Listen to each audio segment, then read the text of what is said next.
Que tal? Estamos de volta com mais um episódio de Sopro Podcast de Cultura e Literatura, um projeto de extensão do Instituto Federal do Rio Grande do Sul, Campus Bento Gonçalves.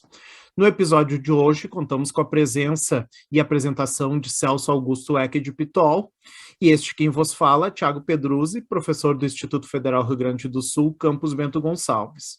E os convidados Vinícius da Silva Rodrigues e Augusto Paim.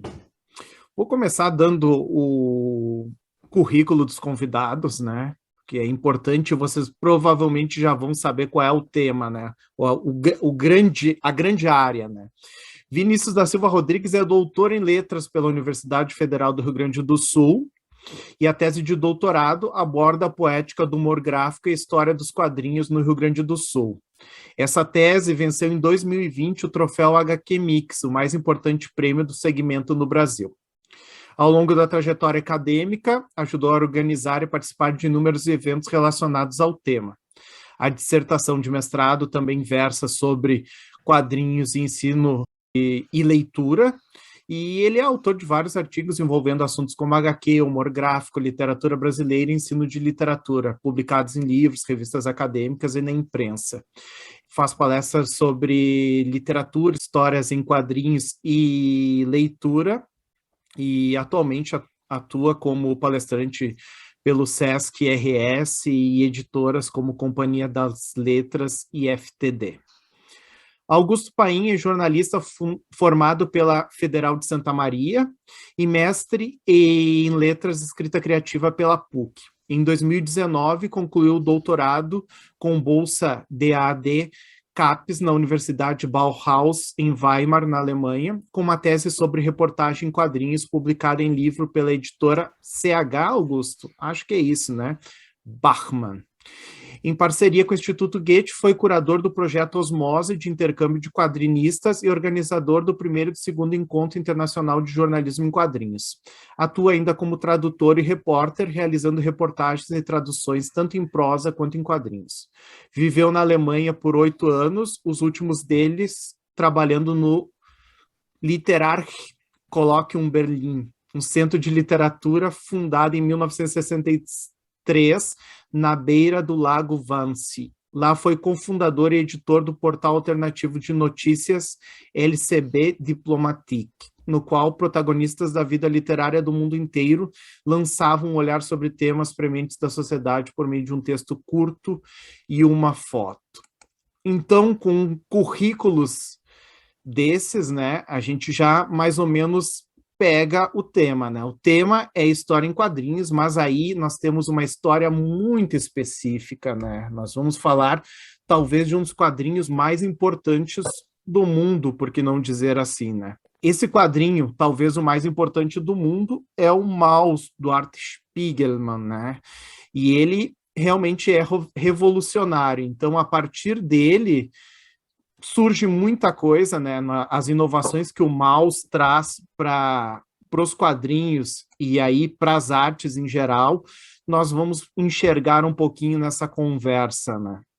Então, eu gostaria de pedir que o Vinícius apresentasse um pouco a história do Maus para nós, o enredo desse quadrinho, para depois a gente já começar a discutir não só o enredo, mas também a forma, o conteúdo e outras questões importantes. Bem, olá a todos, prazer estar aqui, obrigado pelo convite, Celso, Thiago. Bom, o Maus é uma história em quadrinhos publicada em formato de álbum, vamos dizer assim, né? Uma história fechada em 2 volumes, em 2 partes. A primeira delas foi lançada em 1986, né? E é um quadrinho marcante por ter, de certa forma, popularizado um formato que hoje se costuma chamar de graphic novel, né? Que diz respeito a essas narrativas em quadrinhos de maior fôlego, né? Que tem uma extensão maior, que tem uma história de arco fechado, se comportando diferente das HQs mais conhecidas, que geralmente são seriadas, né? Ou que são publicadas, assim, periodicamente, né? O Maus é uma história fechada. E também é uma história que marcou assim, a história das histórias em quadrinhos por ter abordado uma temática bastante importante na história do século XX, que é o Holocausto, né? A perseguição sofrida pelos judeus durante a Segunda Guerra Mundial, e ela é contada a partir de uma perspectiva muito pessoal, né? Que é a perspectiva do Art Spiegelman, filho do Wladek Spiegelman, né? Esse Wladek Spiegelman, um sobrevivente do Holocausto, né? Tanto que a história tem um subtítulo, né? A história de um sobrevivente. Então, na verdade, são as memórias do pai, do Art Spiegelman, filtradas pelo traço e pelo discurso, né?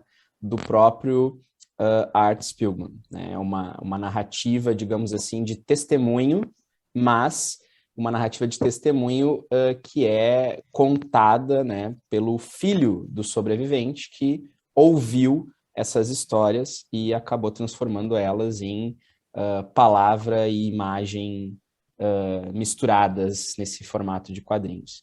A importância do mouse, assim, enquanto narrativa gráfica, enquanto história em quadrinhos, dentro do contexto dos quadrinhos, né, é ter sido uma história que se tornou, de certa forma, popular, podemos dizer, abordando um tema bastante sério, né, e realista, por assim dizer, né, histórico, sem que houvesse, assim, essa relação, digamos assim, que é tão intrínseca, né, aos quadrinhos, que é essa relação com a fantasia, com narrativas envolvendo super-heróis, aventura, né? Então, talvez tenha sido a primeira HQ, assim, a ter alcançado um público maior, assim, e que não tinha, né, essa relação intrínseca com esse universo mais juvenil, né, ou infanto-juvenil, ou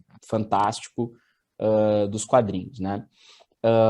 E também tem essa importância de ter sido uma narrativa, uma história em quadrinhos que, de certa forma, ajudou a estabelecer esse formato das graphic novels, ainda que, né, esse formato já existisse desde muito antes, né, e também narrativas em quadrinhos que explorassem histórias não fantásticas, não fantasiosas, também já existiam muito antes do mouse, né? Mas o que acontece é que o mouse tem um impacto cultural muito grande, muito forte nos anos 80 e que vai reverberar nas gerações seguintes de autores de quadrinhos, criando um cenário que hoje, assim, é bastante plural, né, dentro dos quadrinhos e essa pluralidade também alcança diversos públicos. E eu acho que aí é que está também a grande importância do mouse. E aí, Vinícius e Augusto, eu acho que um dos pontos é nós pensarmos o mouse, né? Ele é uma história em quadrinhos e ele vai assumir esse papel, essa importância, esse relevo como objeto artístico e ficaria a discussão, né? Quem é que discute, quem é que fala sobre história em quadrinhos, né? História em quadrinhos é um gênero, ele é literatura, ele não é literatura. Como é que vocês enxergam essa questão, né? Principalmente se a gente partir do Maus, que ganhou um prêmio Pulitzer, né? Que é um prêmio que normalmente é dado para jornalistas e obras jornalísticas, né? Mas aqui então a gente tem uma história em quadrinhos que é vendida num formato, que é esse no formato romance gráfico, né? E que ganha esse prêmio Pulitzer e que depois a gente não sabe, né?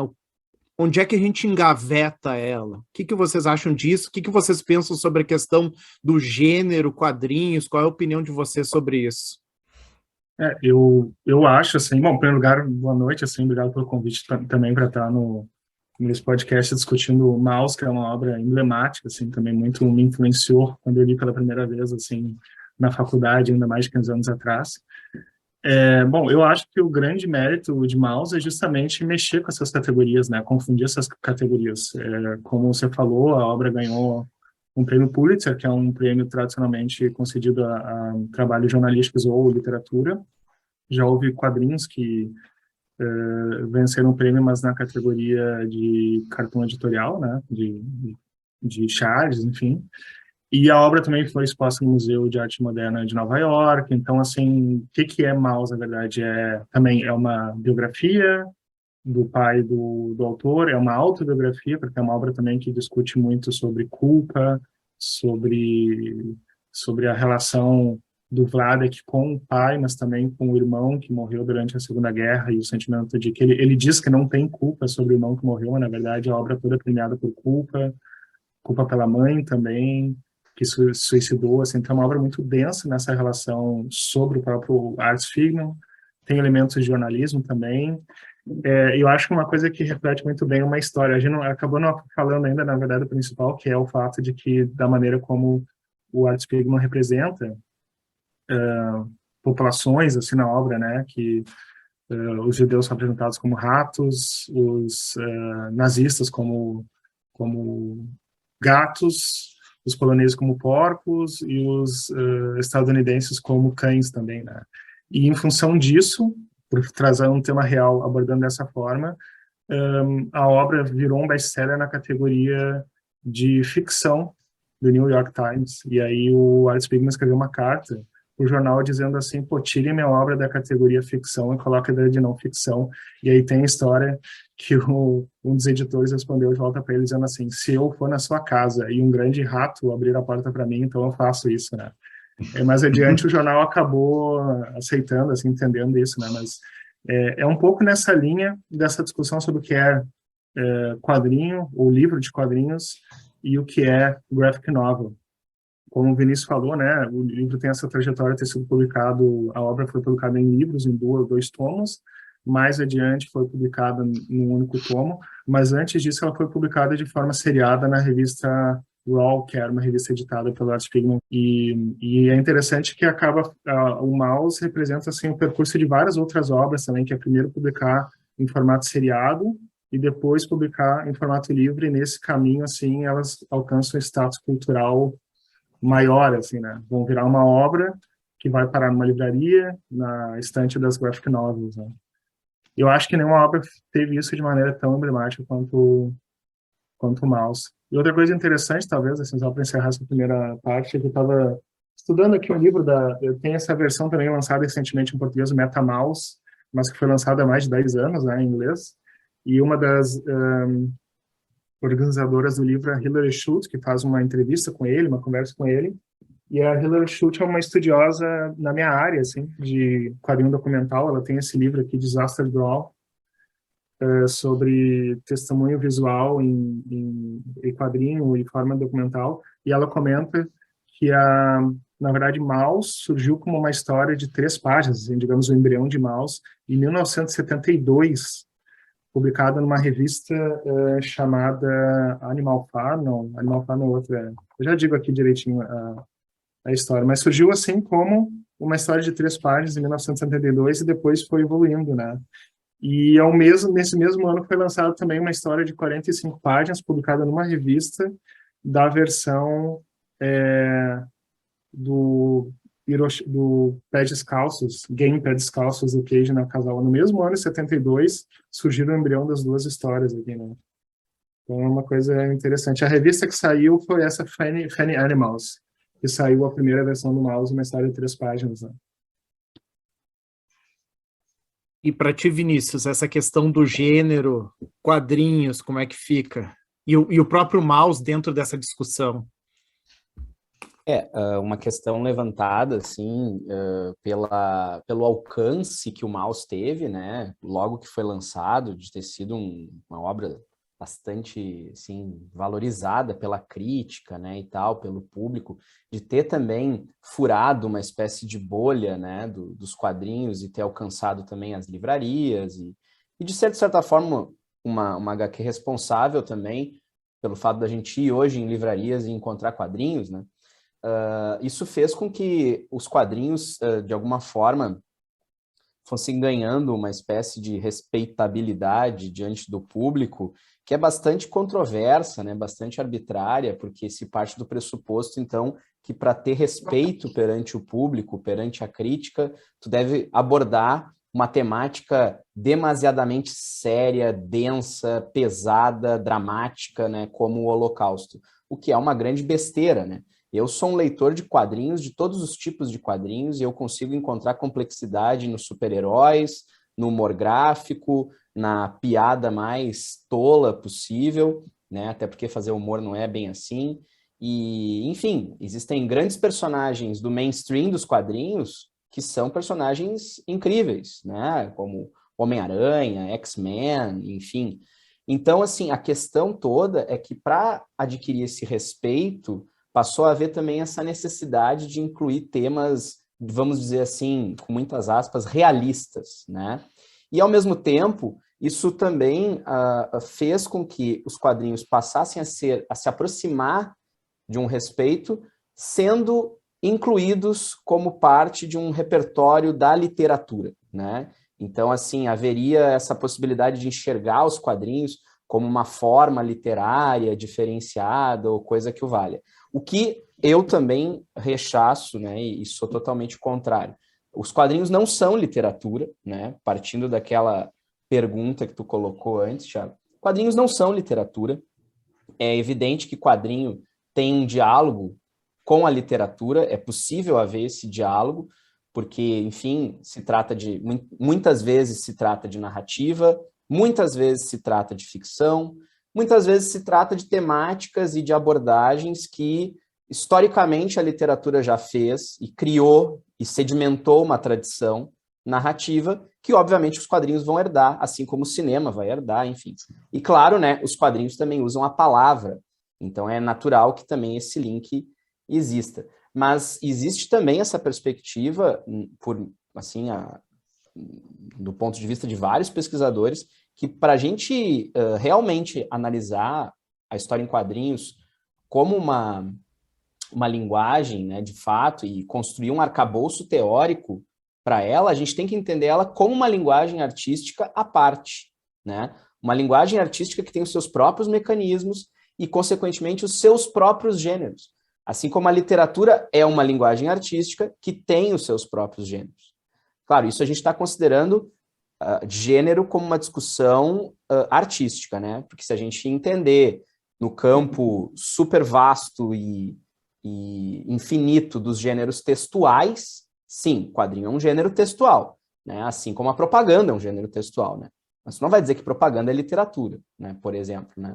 Então a questão é essa, é um gênero textual, mas enquanto arte é uma linguagem artística diferente que carrega os seus próprios gêneros e que tem diálogos com a literatura, né? A questão dessa ligação que vai se estabelecendo com a literatura para ganhar um tipo de status ou respeito, ela também é problemática porque se cria uma hierarquia de que a literatura que tem valor, né, e o quadrinho não. E tem toda uma tradição do quadrinho já, de muitos anos, né, de séculos, né, pode-se dizer assim, da narrativa gráfica, né, da narrativa visual, que é riquíssima, né, é muito forte, muito rica e que também compreende o nosso repertório cultural, o nosso imaginário e nos influencia, né?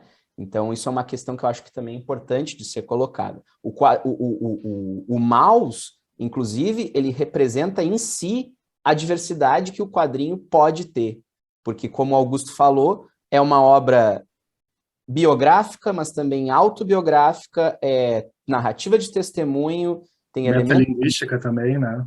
Metalinguística, né, que tem elementos jornalísticos também, e por aí vai, né? E, mais importante de tudo, né, a questão da representação visual, né? Ou seja, essa história, ela só pode ser contada do jeito que ela é contada, porque é uma história em quadrinhos, né?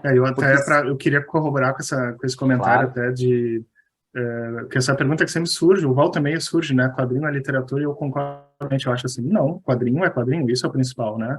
É uma linguagem que, logicamente, tem diálogos com outras linguagens, assim como a fotografia com cinema, o cinema com quadrinhos, mas é uma linguagem que não precisa ser justificada diante de outros, assim, né? E isso é bem importante de demarcar para mim, assim. E essa questão que o Vinícius trouxe também de outros formatos, humor, a gente não precisa tirar o humor do quadrinho, a gente poderia fazer uma análise de mouse até no aspecto do humor, existem momentos assim também que se trabalham com humor, né? O humor também é uma coisa dos quadrinhos, por que a gente tem que excluir isso, né? A gente se sente um pouco menos preocupado porque o podcast é Sopro Podcast de Cultura e Literatura. Então, agora o Vinícius disse que não era literatura, pelo menos aqui está dentro do escopo do podcast, né? E essa ideia de quadrinho ser vendido em livraria também, né? Trazer essa outra dimensão, essa outra importância. É um detalhe muito interessante, assim, é quase é só um easter egg que tem dentro do MetaMouse lá, porque numa das fotos de 86, onde o mouse é vendido, aparece o Spiegelman e a esposa dele, a François, né? Eles estão na frente de uma livraria, então a gente vê a importância, né? E o mouse, ele está na vitrine, e as obras que acompanham o mouse são da Clarice Lispector, traduzida para o inglês, né? Isso é sensacional, né? Assim, para nós brasileiros, foi a primeira coisa que me chamou a atenção. Claro, o fato de estar na livraria, essa foto foi tirada realmente com essa intenção, né? Mas o fato de estar ali com literatura brasileira, né? E uma coisa importante também sobre isso é que, por exemplo, podemos usar o exemplo, a história editorial do Mouse no Brasil, né? Que vai ser publicada já, se não me engano, a primeira edição é da Brasiliense, né? Que era uma editora de livros, né? Hoje ele é republicado pela Companhia das Letras, mas isso, né, ali no finalzinho, se não me engano, a primeira publicação do Mouse no Brasil é 89, 88, não me lembro se ele sai imediatamente agora, não me recordo, se ele sai imediatamente depois aqui no Brasil, mas o primeiro livro era para uma editora de livros mesmo, né? Então isso também vai mostrando que essa dinâmica editorial do quadrinho vai mudando muito a partir do Mouse, né? Então, uma coisa curiosa é observar que, hoje em dia, a gente muitas vezes vai em bancas, né, e não encontra muitas vezes, né, graphic novels, por exemplo, né? Tu pode encontrar algumas HQs seriadas, mas isso também já é um pouco difícil, né? Porque, enfim, com todo o declínio da imprensa escrita, né, impressa mesmo, também a gente muitas vezes vai em banca e não encontra revista, né, ou muitas revistas. E em contraposição, tu vai numa livraria e encontra muitas HQs, inclusive as HQs em formato revista, inclusive as HQs seriadas, né? E isso, se tu pensar assim, sei lá, 15 anos atrás, no Brasil, isso era muito difícil, né? E eu queria recuperar uma coisa que o Augusto falou agora há pouco, a respeito da dificuldade de classificação, né, do Mouse, que o New York Times e ele entraram, né, numa breve querela, né? Ficção ou não ficção? Está presente em muitas obras, né, alguns até clássicos do jornalismo ficcional, do romance jornalístico, do próprios quadrinhos como jornalista. Estou pensando na obra do Joe Sacco, Augusto, que certamente conhece muito melhor do que eu, né, daqueles camaradas que transitam, né, entre esses gêneros já mais ou menos pré-estabelecidos, esses espaços, essas taxonomias que nós mais ou menos temos como dadas. E me parece que o Mouse visivelmente é isso aí, né? Estamos falando de um testemunho, né, que o Art Spiegelman recolhe do seu pai. E o momento da passagem dos testemunhos para um texto escrito, isso não apenas no quadrinho, mas em qualquer passagem de testemunhos para o texto escrito, é um processo em que aquele testemunho, ouvido oralmente, né, ele é transformado num texto escrito e há uma modificação, não é idêntico. Né? Momento de passagem daquilo que é falado, do oral para o escrito, há sempre um processo de modificação. Estou pensando nas reflexões do Riquet a respeito de memória, narrativa e testemunho. Né? Nesse caso, nós temos isso também.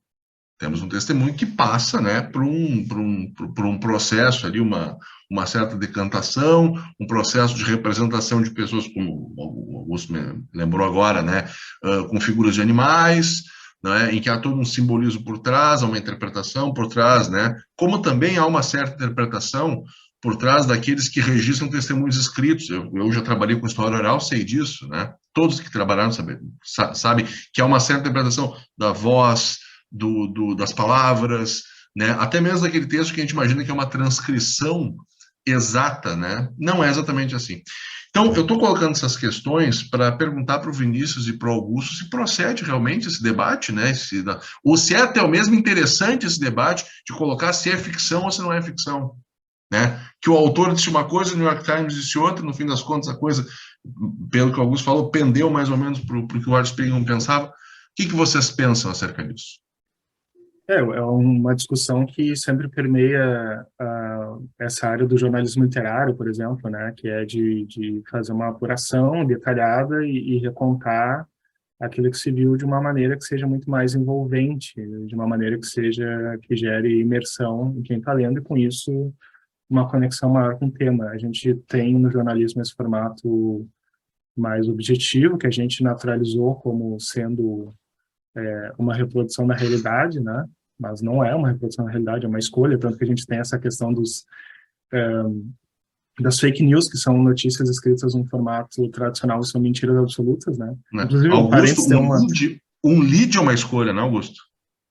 Um lead no jornalismo é uma escolha, né? De como organizar a realidade, tem um histórico também de como o lead surgiu, né? Mas eu só queria comentar que eu lembro que na Alemanha tem essa tradição no dia 1º de abril, às vezes eles publicam notícias falsas por causa do dia 1º de abril, teve um ano, acho que foi 2015, que eles publicaram que no jornal Tagesspiegel que o Steven Spielberg ia fazer uma versão de Mouse, assim, e a história repercutiu muito, por isso eu ficar lembrado na época, né? Até eu achei, olha que interessante, acho que o Vinícius falou assim, mas tá estranho isso daí, né? E depois o jornal teve que publicar uma nota dizendo que era uma brincadeira, assim, que não era verdade, né? Então, assim, essa questão que a gente reconheceu como objetivo no jornalismo, que é um formato estabelecido, e existe uma discussão sobre buscar autenticidade de inúmeras formas, assim, no jornalismo. Você não precisa ter um estilo objetivo para buscar autenticidade, você pode buscar autenticidade por deixar expostos os métodos de trabalho, por exemplo. Voltando, trazendo isso para o mouse, né?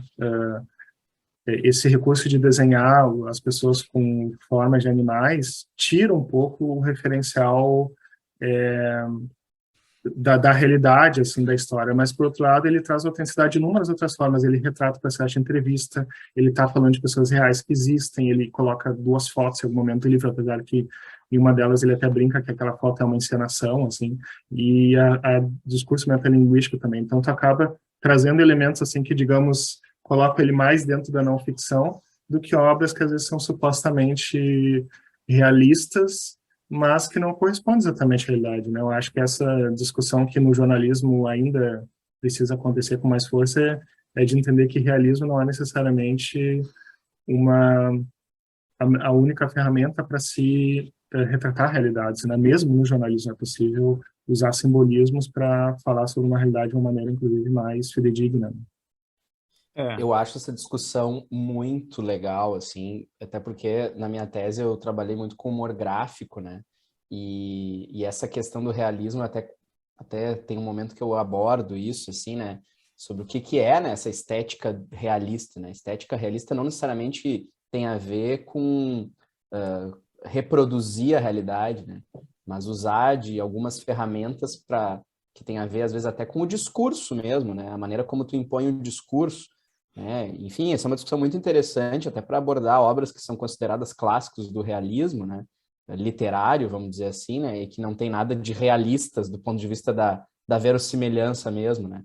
Para citar um exemplo banal, o próprio Memórias Póstumas de Brás Cubas, né?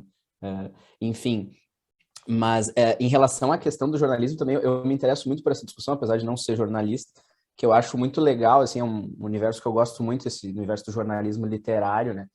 E tu vê que, às vezes, é uma questão até, não é uma questão de linguagem poética, que pode servir, algumas pessoas podem achar, eventualmente, que transformar uma história real, né, numa coisa mais estética, mais artística, pode ser, por exemplo, forçar a barra na linguagem. E muitas vezes não é isso que alguns autores fazem, né? Tu pega, por exemplo, o caso da Svetlana Alexievich, né, no Vozes de Chernobyl. Ali tu percebe claramente que a questão é a maneira como ela organiza os relatos.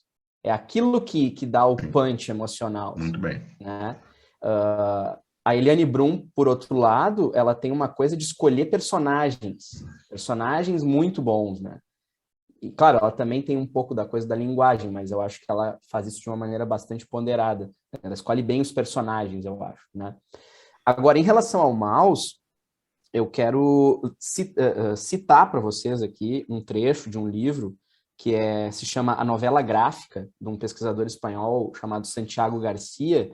Ele faz uma espécie assim de genealogia desse formato, né, da graphic novel, do que a gente chama de romance gráfico, que é um termo super problemático no meio dos quadrinhos, tem uma série de discussões, e eu não quero entrar nessa polêmica, mas eu quero mostrar para vocês uma coisa que ele fala aqui quando chega no momento de abordar o Maus. Ele faz um comentário que eu acho bem legal, assim, sobre que tem a ver com o que o Celso colocou antes.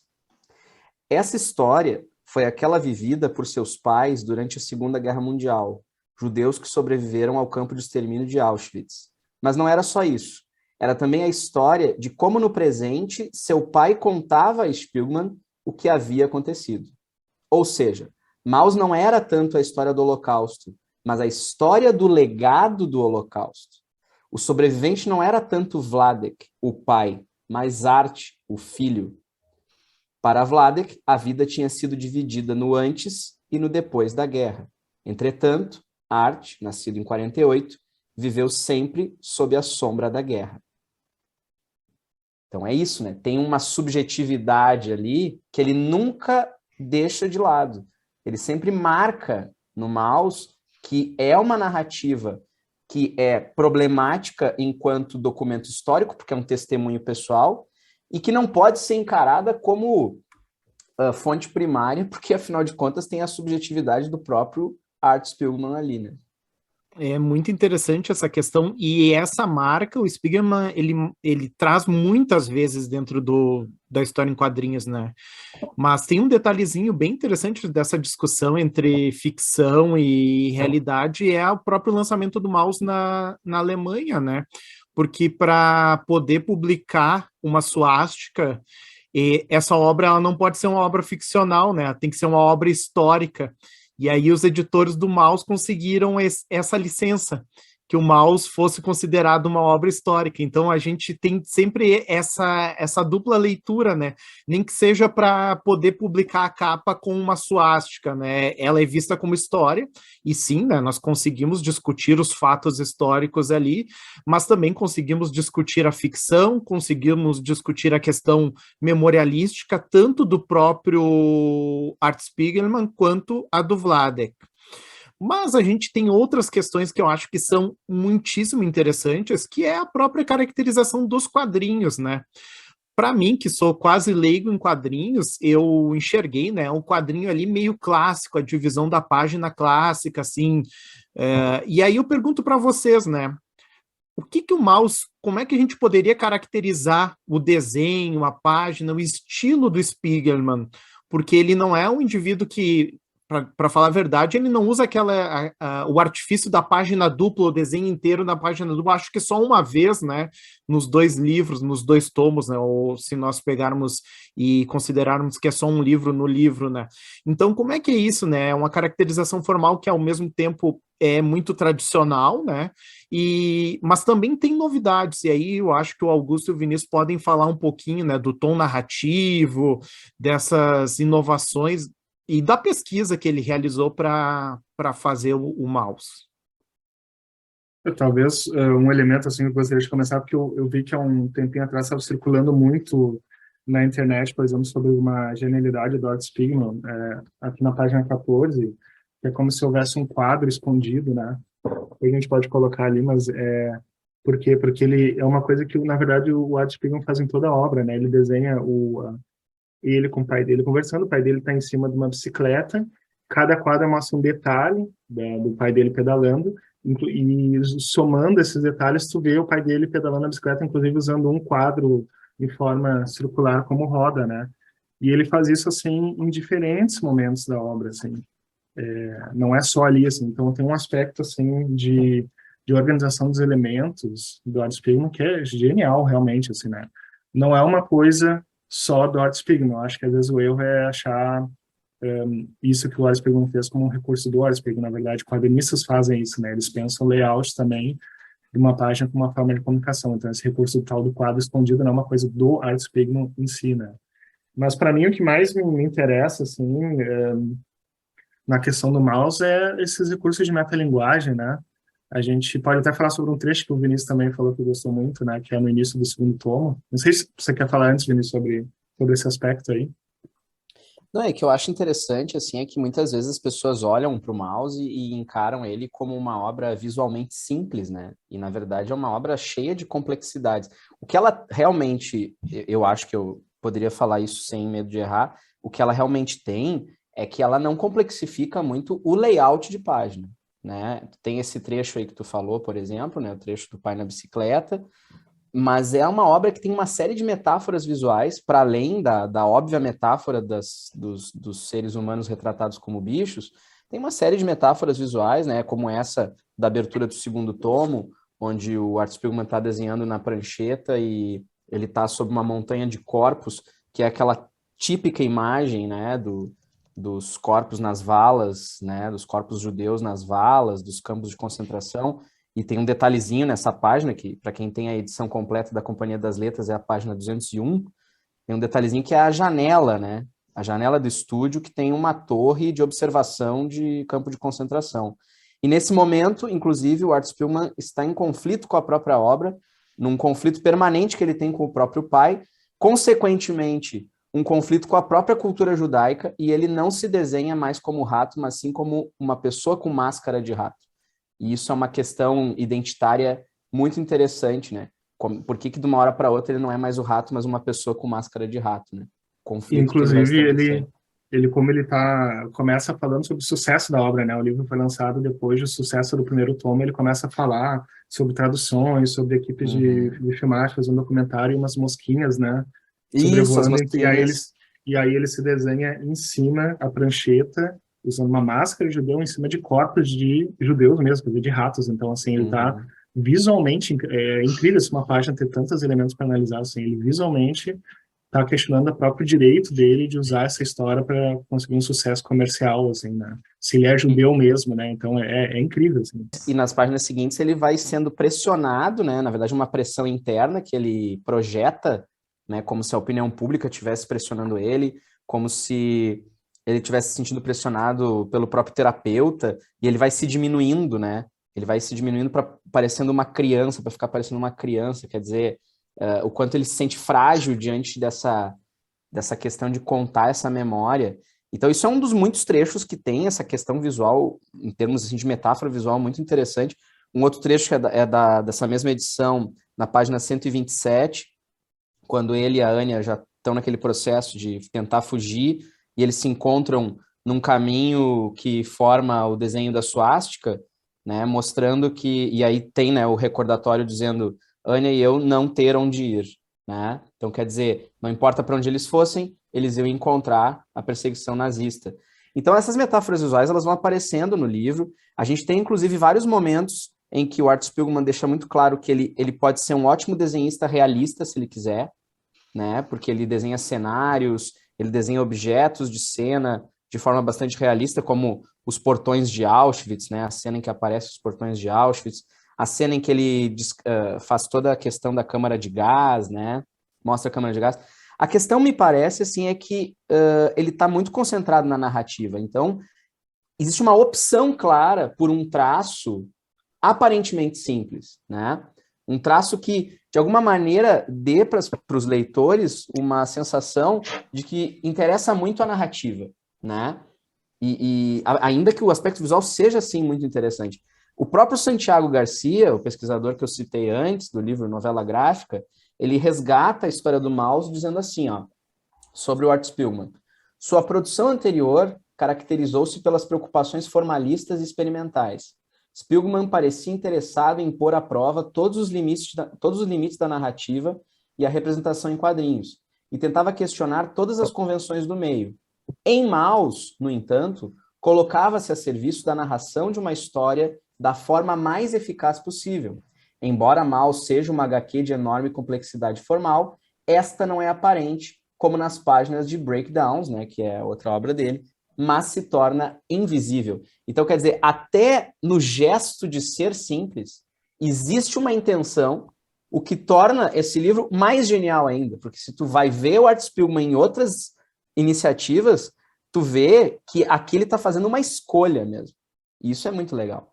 Inclusive, dentro do livro tem aquela história de 2 páginas, né? Prisioneira do Planeta Inferno, que é contando quando a mãe dele se suicidou, enfim, fazendo um relato sobre isso, em que ele muda radicalmente o estilo, assim, né? É uma história que tinha sido publicada em outra revista, né? Então, também é mais um outro elemento de autenticidade da história, de trazer coisas com vínculo concreto com a realidade para mostrar isso aqui, por mais que sejam desenhados com formas de animais, isso aqui é uma história real que está sendo contada, né? Eu acho, e tem um detalhe, na página 138, qualquer edição que seja de um tomo só, né, que tem as duas junto, que é, no nosso caso aqui, a Companhia das Letras, ele desenha o Vladek e a Anya com máscaras, né, e eles estão se passando por polonês, então eles usam máscaras de porcos, e ele desenha a Anya com o rabo, né, do rato, e ele sem o rabo, e aí é uma explicação porque a diferença... o rosto deles, né? O rosto da Annie era muito mais semítico, era assim, se reconhecia que ela era judia, né? E ele não, né? Ele já tinha traços mais germanizados, então ele passava por polonês quando estava fingindo ser polonês, e a Anya não passava tanto por polonês, então ele põe esse detalhe, né, o detalhe ali da cauda, do rabo, do rato, e aí a gente tem que, para fazer essa leitura, né, tem que ter toda essa carga de conhecimento e tudo, que claro, ele vai explicar depois, mas é um detalhe e a gente enxerga essa importância.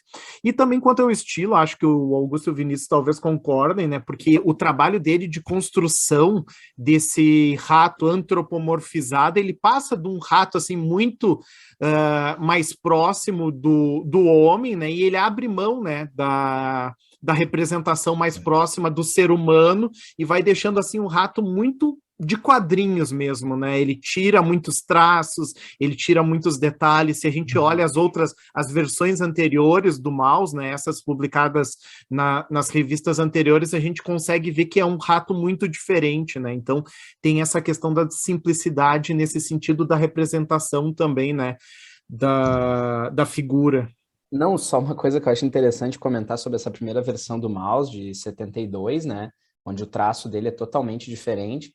É que ali era uma revista alternativa, né, a Funny Animals, que fazia, na verdade, uma espécie de sátira desse tipo de HQ que usava animaizinhos fofinhos, né? Era uma revista, tinha esse conceito, assim. Então, a ideia ali era trazer um pouco desse universo visualmente divertido, né? Então, ele tem uma coisa de usar ali um traço mais arredondado, né, e tal, um outro tipo de imagem. E uma coisa que é interessante é que ali fica muito claro, porque a história, ela começa, na primeira versão, essa primeira versão, ela é contada a partir do momento em que o pai do Vladek, do Art, desculpa, supostamente sentaria do lado dele na hora de dormir para contar uma história de ninar, assim, e era tipo a história do Holocausto. Então tem uma coisa de recuperar através da imagem dos bichinhos um tom de fábula moral, né? E ao mesmo tempo fazer uma sátira disso, né? Desse tipo de história ali, da maneira como ela é exposta. Eu queria lembrar uma coisa que foi falada agora, né, a respeito da maneira como se representa um judeu, tem momentos, como foi mencionado aqui, em que, né, ele aparenta se questionar, eu sou realmente judeu, posso realmente contar essa história? Na recepção do Maus, não faltaram, por parte de algumas pessoas que foram sobreviventes do Holocausto, e outros membros da comunidade judaica, visões um pouco críticas, né, referentes à maneira como foram representados os judeus no livro, como a história foi contada, a própria representação, né, como ratos, o que é uma imagem muito associada, né, na literatura nazista, propaganda nazista, com o judeu, né, representado como um rato, muitas vezes. E eu queria saber qual a opinião de vocês acerca disso. Vocês acham que em alguns momentos há uma um ultrapassar de linha? Vocês, obviamente, o Art Spiegelman disse várias vezes que isso não procedia, mas eu queria saber se vocês pensam assim, sabe, que realmente há alguns momentos em que parece que pelo menos todas as questões que talvez incluam alguns conflitos pessoais do próprio Art Spiegelman, eles ultrapassam certas linhas. Vocês acham que tem algum sentido esse tipo de colocação? Olha, eu li que quando a obra foi lançada na Polônia também houve muita crítica, muita repercussão por causa da representação dos poloneses como porcos, né? Que enfim, uma representação bem ofensiva e que inclusive um editor decidiu fazer, enfim, mas que houve muitos protestos, né? Eu acho isso sempre muito difícil de julgar porque a gente fala a partir da nossa posição, assim. Se a gente imaginasse Sim. que fosse um livro tratando um tema brasileiro e a gente fosse retratado de uma forma que Algo não animal. ficasse feliz, Então, eu acho que é compreensível, inclusive nas inúmeras edições, né, do mundo, compreensível que cada cultura possa ter uma recepção diferente em relação à obra e que a gente tem que abarcar, porém, Maus é uma obra de arte e o objetivo dela é também, de alguma forma, provocar discussão, provocar debates, né? Então, eu acho até que mesmo esse tipo de debate provocado na Polônia também seja parte da repercussão da obra e que deve ser valorizado disso, assim, né? Então, que pode ser criticado, pode sim, né? Com certeza. Mas eu acho que esse debate faz parte de uma obra de arte. Eu acho que existe uma escolha ali, né, que tem a ver também com a maneira como a gente conta a história da Segunda Guerra, né, e com algumas verdades incontestáveis, né, quer dizer, os nazistas encaravam os judeus como uma raça inferior, né, associando a imagem do rato também, né, a representação caricatural dos judeus em propagandas nazistas, né, fazendo uma associação, inclusive, indireta, né, aos judeus quando se falava mal da figura do Mickey Mouse, né, uma figura criada dentro dos estúdios de Hollywood dominados por judeus também, né. Mas é interessante, né, que aí me parece que tem uma escolha que tem a ver com o discurso nazista, né. Ao mesmo tempo, claro, tem a metáfora óbvia da perseguição, né, do gato que persegue o rato, né, enfim, mas tem escolhas realmente que me parecem muito pessoais do Art, né, essa questão dos porcos poloneses, ela me parece uma coisa muito, assim, crítica, né, de dizer, assim, o lugar dos poloneses naquele contexto de Segunda Guerra, né, entreguistas, né, algo do tipo. Tanto é que tem o trecho ali que a gente citou antes dele na prancheta, em cima da montanha de corpos, chegam ali os jornalistas, que ele está imaginando na cabeça dele, né, como é que os jornalistas vão cobrar ele, aí o jornalista chega assim, se você tivesse judeus israelenses no seu livro, como é que eles seriam representados? Aí eles, sei lá, porco espinho, não sei, né? Mas, enfim, eu acho isso uma coisa, na verdade, uma coisa riquíssima do livro, né? Porque isso leva a pensar uma série de coisas, né? E eu também falo aqui na condição de professor de ensino médio, né? Eu sou pesquisador de quadrinhos e tal, mas escrevo sobre isso ainda, mas eu sou mesmo professor de ensino médio e curso pré-vestibular. Eu trabalho direto com mouse, né? Trabalho bastante com mouse. E essa é uma questão que é bem legal sempre de trabalhar com os alunos, né? Eu sempre coloco assim, para além da metáfora óbvia de que o cachorro persegue o gato persegue o rato, o que a gente pode pensar sobre essas representações, né? E aí tem uma passagem que eu acho genial no livro também, que é quando ele está conversando com a Françoise Mouly e ele não sabe muito bem ainda como representar ela, né? Porque afinal de contas ela é francesa e os franceses são sapos. Ela é convertida ao judaísmo para casar com ele, né? Mas, enfim, como é que ele representa ela, então? E aí aparece ali o que seriam os esboços, assim. Então, eu acho que é bem interessante, assim, porque a gente vê o quanto isso também é uma discussão à parte no livro, né? O porquê dessas representações. E tem outras que passam meio despercebidas ali, né? Tem alce, né? Se eu não me Os engano, tem um suecos ali são alces, né? Os suecos os são suecos alces. são alces. E tem uma ali que, se não me engano, é até uma mariposa, assim, né? Não me lembro agora. Os ciganos, né? Os ciganos Os são cigarras. ciganos, isso mesmo, ciganos. Né? Então é interessante, assim, pensar. Eu acho que é legal. É uma coisa que eu acho linda, assim, dos quadrinhos, é isso, assim, o quanto que as imagens se comunicam com a gente, né? E eu acho que a Eu gente sempre... sempre vi também a questão técnica, sabe? Porque pensa como seria fazer esse livro e visualmente representar pessoas de etnias tão diferentes de uma maneira que ficasse claro Uhum. imediatamente, né? Você poderia usar outros recursos, o uniforme dos nazistas, mas diferenciar entre os judeus, entre os poloneses, sabe? Eu acho que também, além disso, assim, não estou dizendo que foi por isso, mas além Aham. disso tem essa vantagem que é um dispositivo narrativo. Isso facilita essa história para ser contada, né? Tu fala também na condição de criador, né, Augusto? Que tu também faz roteiro de quadrinhos e tal, e eu acho interessante isso. Mas aí, a partir do momento que tu tem ali aquilo como obra artística, daí jogou na mão do público, né? O público pode viajar em cima disso, né? Uma coisa interessante também que eu tô usando bastante aqui, esse cara, o Santiago Garcia, que ele traz aqui sobre essa questão, né?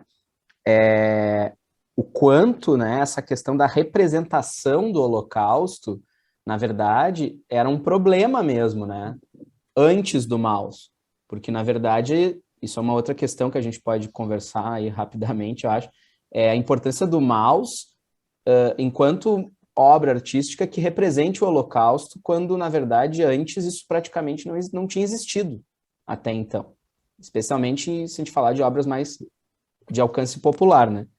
Mas aí ele comenta aqui, né? Ele comenta citando um outro pesquisador, né? Que as representações indiretas foram com frequência a única maneira de mostrar o Holocausto, como em Noite e Neblina, de Resnais, Alain Resnais, um grande documentário, Noite e Neblina, de 55, como em Shoah, Vozes e Faces do Holocausto, de 85, de Lanzmann, e, inclusive, A Lista de Schindler, que viria depois, né, do Spielberg, em que o uso do preto e branco era quase uma necessidade para reconfigurar as imagens e dar-lhes um novo sentido e frescor perante os olhos do espectador, para estilizá-las e assim torná-las irreais e, de novo, compreensíveis. É curioso esse comentário, né? Porque é como se a ideia daquilo que a imagem comunica de modo poético, na verdade, não distancia, na verdade, permite um olhar distanciado, que é um olhar também analítico, né? Então, ao invés de ser uma coisa muito documental, assim, né? Muito realista, muito verdadeira, digamos assim, e que às vezes pode até te afastar, esse olhar mais poético, artístico, ele te convida a olhar, de fato, assim, a olhar com mais atenção, talvez. Talvez, só para citar rapidinho, que eu acho que vai ao encontro disso na página 176, que é um dos melhores, que é um diálogo dele no carro com a François, e ele está justamente discutindo isso, assim, na página 176, sobre culpa, sobre a relação dele com a função de o irmão dele ter morrido no Holocausto, né, antes dele ter nascido. E aí ele começa a dizer assim, é muito esquisito tentar reconstruir uma realidade pior do que meus sonhos mais pavorosos. E ainda por cima em quadrinhos, acho que estou dando um passo maior do que as pernas, talvez seja melhor deixar para lá. Tanta coisa eu nunca vou conseguir entender nem visualizar, é que a realidade é complexa demais para ser contada em quadrinhos, preciso deixar a coisa de fora, simplificar. Aí a François diz assim, querido, é só ser sincero. Aí ele responde, está vendo? Na vida real você nunca ia me deixar falar isso tudo sem me interromper. Então essa questão do humor também, Maus, que eu falei, tem também uns elementos assim que é incrível. Ele tá falando sobre metalinguagem, sobre uma coisa pesada da história, aí vai para metalinguagem, depois uma pegada de humor, tudo na mesma página, assim, né? Então acho que também tem esse debate que Maus traz consigo, que é os limites da representação, né? Do Holocausto mesmo, assim, e os limites dele como quadrinista para contar isso, né? Mas ele traz esse debate para dentro da obra, isso que é o mais legal. E uma questão interessante que o Vinícius tocou ali através do Santiago era a pouca representatividade não, a pouca representação do Holocausto nas obras, né? Então a gente tinha o Alain Resnais ali com Noite e Neblina, né? Que é, digamos, o primeiro, né? Que vai inaugurar essa representação, que também é irônico, né? Ele lida ali na narrativa com uma ideia de um humor, uma coisa assim, uma ironia, que já nos deixa desconfortáveis quando estamos assistindo, né? E aí, claro, a literatura, o Primo Levi vai com É Isto um Homem, mas havia muito pouca representação popular, e uma dessas representações foi a minissérie televisiva Holocausto, e o Spiegelman, ele assistiu, e para mim isso não tinha reverberado tanto no Brasil, mas só para trazer um dado curioso, né, que o Nazi, o músico do Ira, ele tem esse apelido por conta dessa minissérie, né? Ele era um pouco revoltado na escola e aí chamavam ele de nazista, de nazi. Então tem essa para ver que até aqui no Brasil essa minissérie acabou reverberando de alguma forma. Mas o próprio Spiegelman, ele vai comentar, né, que ele queria fazer alguma coisa, mas ele não queria que tivesse um tom melodramático, que muitas vezes as produções tinham, né? Então essa opção dele pelos quadrinhos, não, porque, claro, ele ia fazer quadrinho, mas a maneira que ele conjuga, né, essa representação através dos ratos e tudo isso, abre um cenário depois de representações do Holocausto variadíssimo, né? No cinema, então a gente vai ter outras representações, aqui o Vinícius já falou da lista de Schindler, nós temos depois A Vida é Bela, que aí a gente poderia discutir ou não. O Spiegelman não gosta do A Vida é Bela, né? Ele não gosta do tratamento que foi dado. Pessoas de caráter não gostam da Vida é Bela, não, né, Thiago? olha só, uma opinião, Polêmica. Uma opinião polêmica atrás do Vinícius, só porque eu gosto do A Vida é Bela, ele falou isso. Brasileiros não podem gostar da Vida é Bela. É uma questão de orgulho pátrio. Exatamente, colocado, ele tirou o Oscar do Central do Brasil.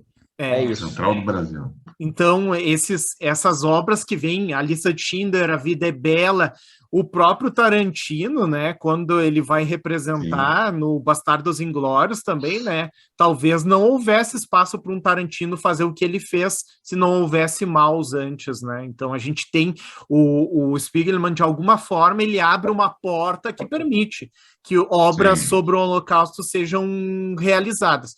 E aí nós podemos discutir essas obras depois, né, mas ele abre essa porta. O Celso, não sei... É só nos imaginarmos que nos anos 60, um dos grandes sucessos, né, de bilheteria nos anos 60 em Hollywood, que chegou a ser indicado para o Oscar, ganhou algumas premiações, um filme como Os 12 Condenados, por exemplo, né, com o Lee Marvin, com o Donald Sutherland, ele é um filme que fala de Segunda Guerra, que fala de nazismo, que fala de prisão no nazismo, que fala de prisioneiros, que fala de... E não se menciona o Holocausto. Vocês conseguem imaginar, hoje em dia, um filme que vai falar da Segunda Guerra e que toque, ou seja, circunde questões que vão tocar mais ou menos, né, na questão dos campos de concentração e não mencionar? Não é imaginável, não é uma coisa que realmente imaginar um roteiro de Hollywood que vai falar de Segunda Guerra que pelo menos nem mencione, né, esse tema. Isso era possível. Hoje não é, né? E realmente, assim, eu acho que nós podemos parar para pensar qual é o impacto, né, do Maus como obra de arte nas outras artes e ao abordar essa temática, né, do Holocausto, como é que ele contribuiu para, não vou dizer normalizar, mas transformar o Holocausto num tema mais frequente, né, em outros espaços da cultura, no cinema, nos documentários, na literatura, nos próprios quadrinhos, né? Vocês pensam que há um impacto nesse sentido, o Vinícius e o Augusto, e que o Maus contribuiu nesse sentido? Eu fiquei pensando enquanto você estava falando, e também o Thiago mencionou antes a questão da suástica na capa alemã, né? Porque, enfim, até sobre algo que nós estávamos falando antes, sobre cada cultura também tem a sua própria sensibilidade para isso, né? Então, alguns temas traduzidos para a cultura alemã também são muito complicados, né? Mas eu acho que teve na cultura alemã um processo depois, assim, para mim um filme que eu acho que mudou muito a maneira dos alemães lidarem com a sua história foi aquele filme A Queda, com o Bruno Ganz, que já era um dos maiores atores, interpretando o próprio Hitler, né? Tocaram na ferida, né? E a partir daí começou até a abrir espaço para, digamos, romper o trauma relacionado a isso, para fazer representações, inclusive, debochadas do Hitler, sabe? Fazendo piadas sobre isso, né? Eu não sei se ainda o mouse, ainda é a influência do mouse, porque foi muito tempo depois, né? Mas tem que ver o contexto cultural também de cada país, né? E o diálogo do Maus, ele vai abrir portas para outras obras, né? Então, ele dialoga com obras anteriores, né? A gente já falou do Primo Levi, mas se a gente vem aqui para nossa realidade brasileira, Vinícius, o Michel Laub e o Diário da Queda, ele faz esse diálogo intertextual, ele cita o Maus, né? Como é que tu enxerga a obra aqui já no nosso ambiente aqui, né, no nosso quintal, reverberando? Tu falou, deu um exemplo, antes de falar do Diário da Queda, tu deu um exemplo ali que eu acho bem interessante, né, que é o Bastardos Inglórios, né, que eu adoro Bastardos Inglórios, é o meu filme preferido do Tarantino, esse é o Cães de Aluguel, assim.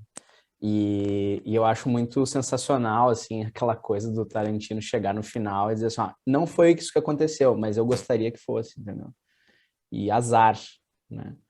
Eu me lembro que eu fiquei, tipo assim, chocado no cinema, assim, tipo, o cara fez isso, assim, e fez isso com aquela coisa sarcástica. E depois ele continua nessa coisa de contar a história do jeito que ele gostaria no Era Uma Vez em Hollywood, né?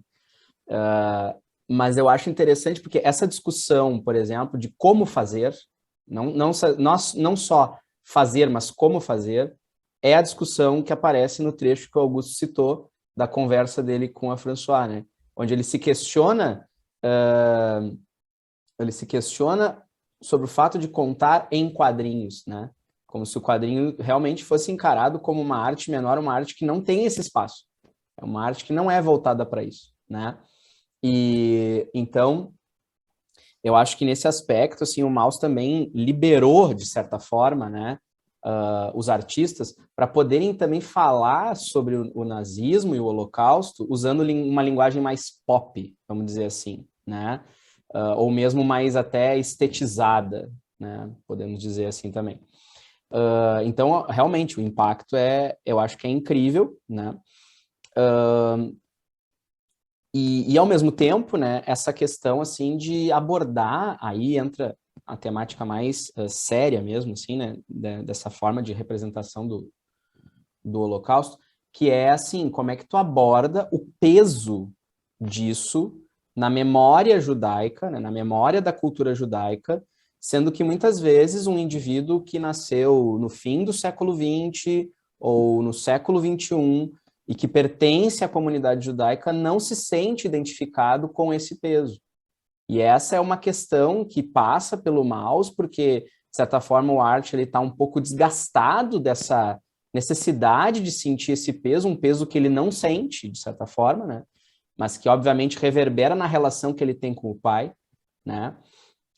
E que ele teve também com o suicídio da mãe e tal. Mas ao mesmo tempo é uma coisa que incomoda ele, né? E é como se fosse assim impossível alguém se sentir incomodado com o trauma do outro, né? E ele expõe isso no livro, ele expõe esse incômodo, né? Eu me incomodo com quem o meu pai é, mesmo que o meu pai tenha sofrido tudo que ele sofreu, eu me incomodo com quem o meu pai é, né? E essa é a discussão do Diário da Queda, né? O Diário da Queda vai fazer essa discussão. Como é que eu me identifico com algo que pesa tanto para uma cultura da qual eu faço parte, se eu não, na verdade, não me sinto integrado tanto nem a essa cultura e nem ao reflexo que esse trauma histórico tem, né? Então, de certa forma, a postura do narrador lá do livro Diário da Queda, do Michel Laub, ela também é um pouco tributária à maneira como o Art Spiegelman se coloca dentro dessa história, né? Porque tanto numa quanto a outra tem essa relação de gerações da comunidade judaica e esse conflito geracional entre pai e filho, né? E é muito legal que lá no Diário da Queda, o Laub tem um momento em que ele faz, tipo assim, uma espécie de lista, assim, de obras de referência, né? Que falam do Holocausto, e ele cita o Maus, né?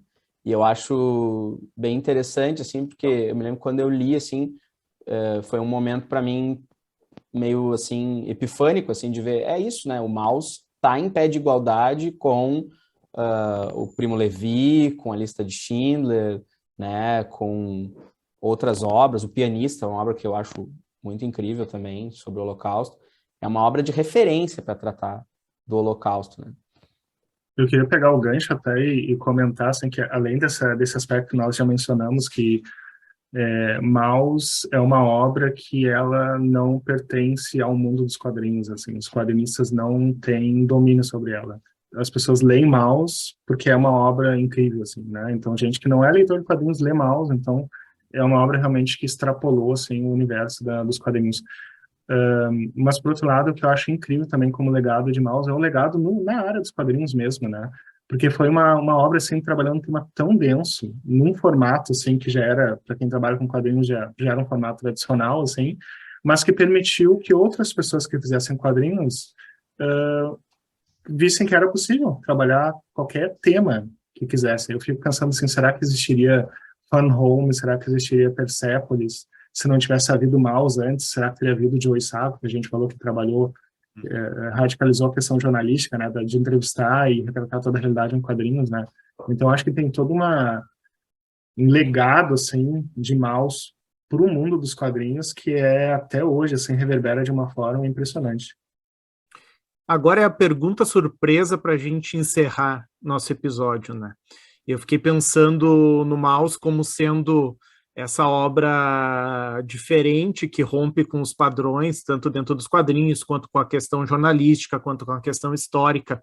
Nós teríamos um Maus brasileiro, uma obra de quadrinhos que tenha a importância do Maus para o quadrinho mundial, uma obra que tem essa importância dentro do cenário brasileiro, que toque num tema candente, que tenha uma inovação. Essa é a pergunta surpresa, né, para derrubar os convidados. Vai para derrubar mesmo, né? Porque tipo, eu teria que fazer um esforço de memória aqui. Eu tenho que pensar, com certeza, a gente é muito fã do quadrinho nacional, assim, eu não saberia dizer, eu penso em dois autores, assim, pelo menos, que eu não saberia dizer que vão nessa linha, mas que tratam de temas brasileiros, assim, de uma forma muito importante. Um deles é o Marcelo Quintanilha, né, que eu acho que consegue retratar o Brasil de uma maneira incrível, mesmo morando 20 anos fora do Brasil, né, e o próprio Marcelo de Salete, que também toca nesses temas do escravagismo no Brasil, mas de uma maneira narrativa, né. Só que eu não sei se é possível comparar com Maus nesse aspecto, mas que de alguma forma dialogam com a nossa realidade, assim, com uma intensidade muito grande, né? Mas, assim, é uma pergunta meio... A gente teria que pensar muito mais, que a gente eu falei que era para derrubar, né? Para derrubar os entrevistados. Dos pesquisadores que não querem falar besteira, né? Mas, assim, o fato se a gente fosse pensar em termos, como o Augusto falou, narrativos, o primeiro artista que eu pensei foi o Marcelo de Salete. Eu acho que o trabalho dele é uma coisa realmente estupenda, assim, né? Olha que eu uso raramente esse adjetivo, hein? Estupendo, né? Porque é realmente um troço incrível, assim, em termos de pesquisa histórica e tal, né? Especialmente se a gente considerar o Angola Janga, que é uma obra sobre a história do Quilombo dos Palmares. Ele pega um recorte do Quilombo dos Palmares, né? A outra obra dele que é histórica, que é o Cumbi, é mais, assim, narrativas de personagens ligados à escravidão, né? Ainda que tenham também vestígios históricos, mas o Angola Janga já é uma obra mais, assim, de pesquisa histórica, de levantamento de dados. Eu acho que tem ali algo próximo, assim, em termos narrativos. Agora, em termos de importância, impacto e transformação, não tem como calcular, porque o Marcelo de Salete é um autor recente. Mas eu acho o seguinte, eu sempre digo que a grande importância do quadrinho nacional está no humor gráfico, está na charge, está na tira e está no cartoon. Então, eu acho que não é, nesse caso, uma obra, né? Mas um autor ou alguns autores realmente têm esse impacto, sim, no conjunto da sua obra. E eu acho que, eu sei que talvez seja cair num lugar comum, mas não tem como não pensar na Laerte, né? Que, tipo assim, o trabalho que ela faz em termos de representatividade, em termos de discussão, em termos de transformação da própria obra, né, ao longo da história dela como artista, como pessoa, é muito importante, assim, né? E se hoje a gente tem um cenário bastante plural no quadrinho brasileiro e bastante experimental até, é por causa da Laerte. Assim, eu acho que ela realmente é, em termos assim, de artistas dos quadrinhos brasileiros, a pessoa que mais teve impacto na história do quadrinho brasileiro. Não consegui derrubar os entrevistados, né? Saíram respostas, mas a gente chegou, né, no fim do nosso episódio. Poderíamos ficar aqui mais horas conversando, certamente mais umas 2, 3 horas, e não daríamos conta da complexidade do tema, das leituras possíveis. Mas eu agradeço ao Vinícius e ao Augusto, né, que abrilhantaram aqui, certamente conhecedores, né, da obra e dos quadrinhos, foram convidados assim especiais que puderam trazer novas perspectivas sobre o Maus, né, novas leituras, e eu acredito que, para quem não conhece o Maus, acompanhando o podcast, certamente vai buscar a obra, e quem já conhecia também aprendeu bastante, né? Então, agradeço a presença dos dois, e gostaria de convidar que seguissem, né, nas redes sociais o nosso Sopro Podcast, está lá no Instagram, é Sopro Podcast, né, @Sopro Podcast, no Facebook é Podcast Sopro, e tá no Twitter também, @Sopro Podcast. Curtam as nossas postagens, né? Então, muito obrigado a todos e nos vemos em outros momentos. Abração, pessoal.